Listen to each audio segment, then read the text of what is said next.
Di bawah bayang-bayang Eurystheus yang kejam, Herakles berjibaku menjalankan tugas nan berat. Pahlawan dan raja, nasib terjalin. Menjalankan perintah Eurystheus, Herakles tak gentar. Demi kebutuhan dosa-dosa yang terhapuskan. Dalam perjuangan, kekuatan sejati terlihat. Tugas ketujuh dari Eurystheus pada Herakles adalah menangkap banteng milik Raja Minos di Pulau Kreta. Raja Minos mengizinkan Herakles membawa banteng itu pergi karena banteng itu telah mendatangkan bencana, merusak tanaman dan tembok di kebun. Selain itu juga karena banteng tersebut sangat kuat, tak seorang pun sanggup menangkapnya. Herakles berhasil menangkapnya, lalu mengikatnya dan membawa banteng tersebut kepada Eurystheus di Tiryns. Dengan demikian selesailah tugas ketujuh itu, dan Herakles pun melepaskan banteng itu. Banteng yang lepas itu kemudian menimbulkan teror kemanapun ia pergi di daerah Yunani. Ketika sang banteng mengembara ke daerah Marathon, banteng itu bertemu dengan pahlawan lain yaitu Theseus, Raja Athena. Banteng Kreta yang kemudian dikenal dengan nama baru Banteng Marathon, akhirnya mati dibunuh Theseus. Selanjutnya adalah tugas ke-8. Perintah Eurystheus adalah menangkap kuda-kuda betina Raja Diomedes di Trakia. Lalu Herakles melakukan perjalanan ke pesisir Laut Hitam untuk bertemu Raja Diomedes, putra Dewa Ares. Raja Diomedes adalah raja yang buas, biadab, dan kejam. Kuda-kuda Diomedes sangat perkasa, namun mereka tidak suka makan biji-bijian dan gandum. Mereka lebih suka makan daging manusia. Karena itu, kuda-kuda Diomedes diikat dengan rantai. Diomedes memberi makan mereka daging manusia, yaitu orang-orang yang berkunjung ke sana. Herakles datang bersama keponakannya, Iolaos, dan Abderos, anak dewa Hermes. Mengetahui ada pengunjung yang datang, para pengawal datang menyergap, namun dengan mudah dikalahkan oleh Herakles. Kemudian Herakles menangkap Diomedes dan melemparkannya kepada kuda-kuda Diomedes sebagai hukuman atas kejahatan yang telah ia lakukan. Diomedes mati dimakan kuda-kudanya sendiri.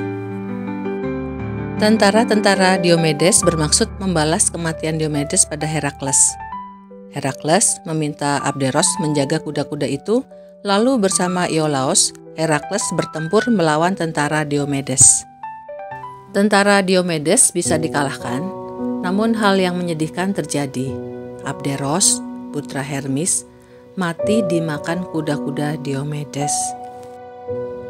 Herakles berduka atas kematian Abderos. Setelah memakamkan Abderos, Herakles menyatakan akan mendirikan kota Abdera untuk menghormati Abderos. Di kemudian hari, kota Abdera menjadi pusat perdagangan Konstantinopel dan Roma. Di kemudian hari, ada Raja Makedonia kuno bernama Alexander yang Agung, memiliki kuda bernama Bucephalos. Kuda tersebut adalah keturunan kuda-kuda Diomedes. Tugas ke-9 dari Eurystheus untuk Herakles adalah mengambil sabuk atau korset Hippolyta, ratu suku Amazon. Suku Amazon merupakan suku petarung yang semua rakyatnya adalah perempuan yang pandai bertempur. Admete, putri Eurystheus, menginginkan sabuk Hippolyta. Sabuk itu adalah sabuk lambang kepemimpinan suku Amazon, dulunya adalah milik Dewa Ares. Ketika Herakles datang ke suku Amazon, sang ratu menyambutnya dengan ramah.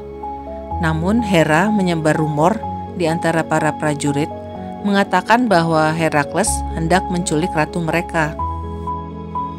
Pasukan Amazon menjadi marah, kemudian menyerang kapal Herakles. Sementara Herakles mengira Hippolyta menjebaknya. Herakles membunuh sang ratu lalu mengambil sabuknya. Dalam perjalanan pulang, Herakles melewati kota Troya dan kota itu dalam masalah. Sang raja, Laomedon, menolak membayar uang atas didirikannya tembok legendaris kota Troya oleh Poseidon dan Apollo. Karena itu, Laomedon dihukum. harus menyerahkan putrinya untuk disantap monster. Raja Laomedon menjanjikan hadiah bagi siapapun yang bisa menyelamatkan putrinya. Namun lagi-lagi Laomedon mengingkari janjinya ketika Herakles menyelamatkan putrinya. Laomedon mengusir Herakles.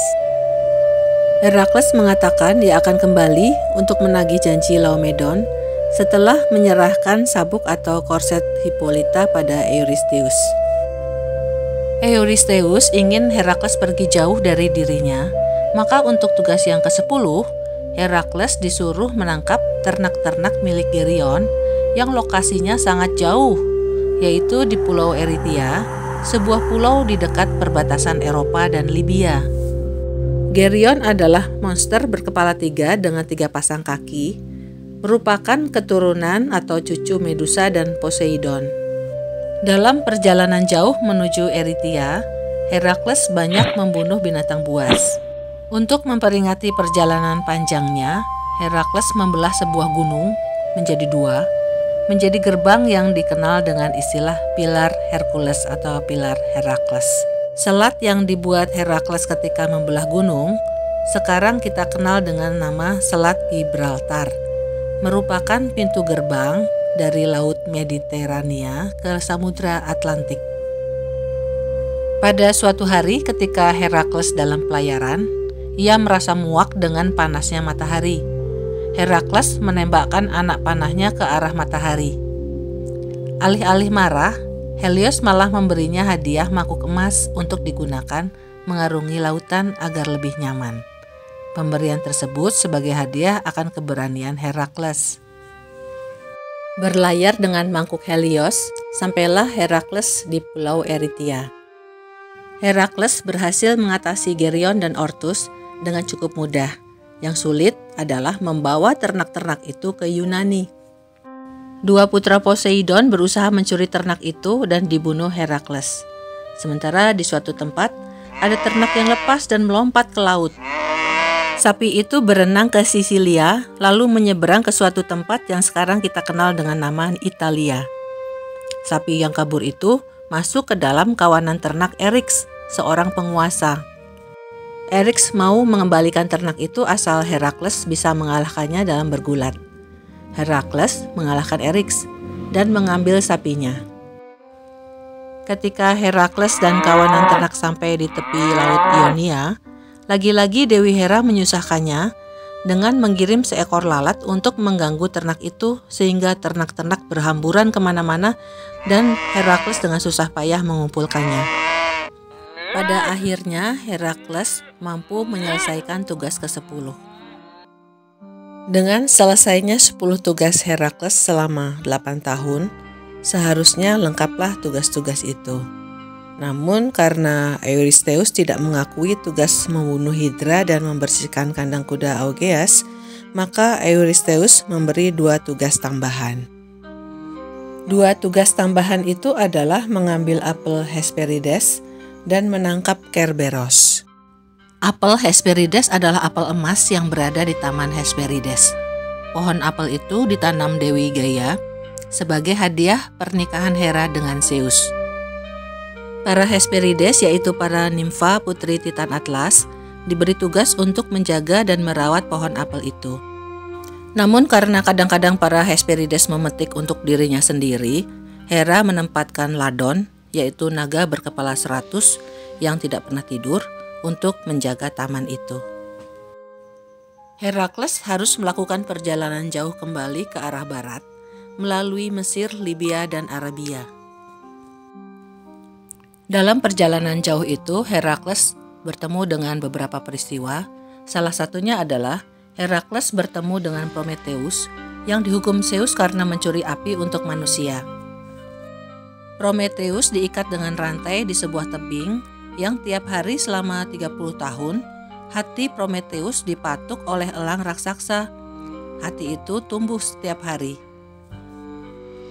Herakles membunuh elang itu dan melepaskan belenggu Prometheus. Sebagai ucapan terima kasih, Prometheus memberitahu rahasia untuk mendapatkan apel emas itu. Kisah Prometheus ini sudah pernah saya buatkan videonya. Linknya saya cantumkan di deskripsi ya. Herakles juga bertemu dengan Nereus, dewa kekayaan ikan di kedalaman Laut Aegea. Herakles menangkap dewa laut Nereus untuk mendapat informasi lokasi rahasia taman tersebut. Nereus berubah wujud berkali-kali agar lepas dari Herakles. Namun Herakles memegangnya terus erat-erat hingga Nereus memberikan informasi. Akhirnya Herakles tiba di tempat di mana Titan Atlas sedang memikul beratnya langit di pundaknya sebagai hukuman dari Zeus. Selain menopang langit, Atlas pula yang memutar langit menyebabkan bintang-bintang berputar. Herakles bertanya, di mana letak Taman Hesperides kepada Atlas? Atlas menawarkan diri untuk mengambilkan apel emas untuk Herakles. Tapi Herakles harus menggantikannya menopang langit. Dengan peristiwa itu, Atlas melihat kesempatan untuk membebaskan diri dari hukuman. Atlas mencoba menipu Herakles. Atlas menawarkan diri untuk mengantarkan apel itu pada Eurystheus. Herakles mengetahui tipu muslihat itu dan pura-pura setuju. Lalu meminta Atlas memegang bola langit sejenak agar ia bisa mengatur ulang jubahnya. Ketika Atlas setuju, Herakles mengambil apel itu dan pergi meninggalkan Atlas menanggung beban langit sekali lagi. Akhirnya sampai pada tugas terakhir, Herakles diminta membawa Kerberos, anjing Hades yang berkepala 3 itu. Kerberos adalah anjing penjaga di dunia bawah yang menjaga supaya para roh tidak kabur. Di dunia bawah, Herakles bertemu dengan Hermes yang memandunya untuk bertemu dengan Hades. Dalam perjalanan, Herakles bertemu banyak arwah dan sebagian besar langsung pergi ketika melihat Herakles, kecuali arwah Medusa dan Meleagros. Ketika Herakles bertemu dengan Hades, Herakles meminta izin untuk membawa Kerberos. Hades izinkan dengan syarat bahwa Herakles tidak menggunakan senjata apapun. Maka dibawalah Kerberos ke hadapan Eurystheus yang ketakutan melihat Kerberos. Eurystheus memerintahkan Herakles untuk segera mengembalikan Kerberos pada Hades dan membebaskan Herakles dari kewajiban untuk mengabdi padanya. Dengan selesainya semua tugas Herakles, maka Herakles disucikan kembali dari dosanya. Kisah 12 tugas Herakles mengajarkan kita beberapa hal, yaitu tentang ketabahan, ketekunan, dan keberanian dalam menghadapi tantangan hidup. Herakles juga mengajarkan tentang tanggung jawab terhadap kesalahan yang telah dilakukan dan berusaha untuk memperbaikinya. Terima kasih sudah menyaksikan video ini. Sampai jumpa pada kisah selanjutnya.